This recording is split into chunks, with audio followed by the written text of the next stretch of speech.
Hi friends, എല്ലാവർക്കും എൻ്റെ ചാനലിലേക്ക് സ്വാഗതം. ഇന്ന് ഞാൻ പിലോപ്പി മുളകിട്ടതാട്ടാണ് ഉണ്ടാക്കാൻ പോണത്.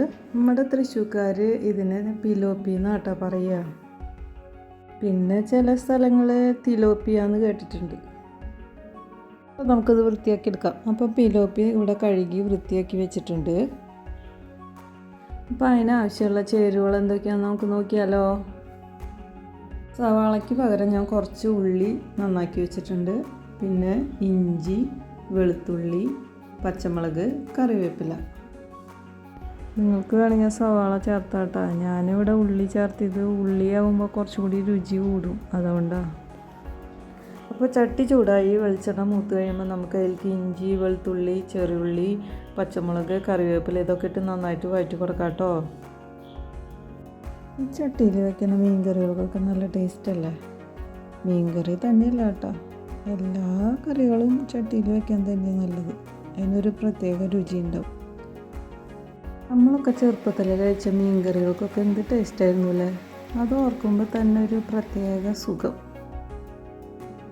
ഇപ്പോൾ നമ്മൾ ഉണ്ടാക്കുന്ന കറികൾക്കൊന്നും ടേസ്റ്റ് ഇല്ലാത്തതിൻ്റെ മെയിൻ കാരണം ചിലപ്പോൾ പാത്രങ്ങളുടെ വ്യത്യാസമായിരിക്കും. ഇപ്പോൾ അലുമിനിയവും പിന്നെ നോൺ സ്റ്റിക്ക് അങ്ങനെയുള്ള പാത്രങ്ങളിലൊക്കെയല്ല നമ്മൾ പാചകം ചെയ്യണേ. അപ്പോൾ അതിൻ്റേതായ രുചി വ്യത്യാസം ഉണ്ടാവും. അപ്പോൾ ഇവിടെ ഉള്ളിയൊക്കെ നന്നായിട്ട് വഴന്നു വന്നിട്ടുണ്ട് കേട്ടോ. അപ്പോൾ നമുക്ക് അതിലേക്ക് മഞ്ഞൾപ്പൊടി, മുളക് പൊടി, ഉലുവപ്പൊടിയൊക്കെ ഇട്ട് നന്നായിട്ട് പച്ചമണം മാറുന്ന വരെ വഴറ്റി കൊടുക്കാം. ഞങ്ങളധികവും ഇവിടെ മത്തി, അയില അങ്ങനെ ചെറിയ മീനുകളാട്ടോ വാങ്ങാറ്. ഈ കഷ്ണ മീനുകളൊന്നും അങ്ങനെ വാങ്ങി കൂട്ടാറില്ല. എല്ലാവർക്കും ഇഷ്ടം ഈ മത്തിയും അയിലൊക്കെ തന്നെയാണ്. അപ്പോൾ അതുകൊണ്ട് അത് മാത്രമേ അധികം വാങ്ങാറുള്ളൂ.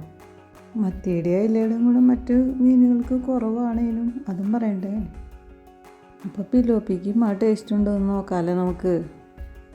അപ്പോൾ നമ്മുടെ മസാല മൂത്ത് വന്നിട്ടുണ്ട്. അപ്പോൾ ആവശ്യത്തിന് വെള്ളമൊക്കെ ഒഴിച്ച് കൊടുത്ത് അതിലേക്ക് പാകത്തിന് ഉപ്പും പുളിയൊക്കെ ഇട്ട് കൊടുക്കാം കേട്ടോ. ഞാനിവിടെ 3 പീസ് പുളിയാണ് ഇട്ട് കൊടുത്താണത്. അപ്പോൾ കറി ഇവിടെ തിളച്ച് വന്നിട്ടുണ്ട്. അപ്പോൾ നമുക്ക് അതിലേക്ക് മീൻ കഷ്ണം ഇട്ട് കൊടുക്കാം. പിലോപ്പി മീൻ വേഗം വെന്ത് കിട്ടും കേട്ടോ, അതിനധികം ടൈമൊന്നും വേണ്ട. അപ്പോൾ നമ്മുടെ മീനൊക്കെ വെന്ത് ചാറൊക്കെ കുറുകി വന്നിട്ടുണ്ട് കേട്ടോ. അപ്പോൾ നമുക്ക് അതിലേക്ക് 1 സ്പൂണ് പച്ച വെളിച്ചെണ്ണ ഒഴിച്ച് കൊടുക്കാം. എന്നിട്ട് ആവശ്യത്തിന് കറിവേപ്പില ഇട്ട് കൊടുത്ത് നമുക്ക് സ്റ്റൗ ഓഫ് ആക്കാം. വെളിച്ചെണ്ണ വെച്ച് കറിവേപ്പിലൊക്കെ ഇട്ടപ്പോൾ നല്ല സ്മെല്ല് വരുന്നുണ്ട് കേട്ടോ. അപ്പോൾ കൂട്ടുകാരെ, നമ്മുടെ മീൻ കറി ഇവിടെ തയ്യാറായിട്ടുണ്ട്. അപ്പോൾ നിങ്ങളും ഇത് ട്രൈ ചെയ്ത് നോക്കുക. അപ്പോൾ എൻ്റെ ചാനൽ സബ്സ്ക്രൈബ് ചെയ്യാനും ലൈക്ക് ചെയ്യാനും ഷെയർ ചെയ്യാനും മറക്കരുത് കേട്ടോ.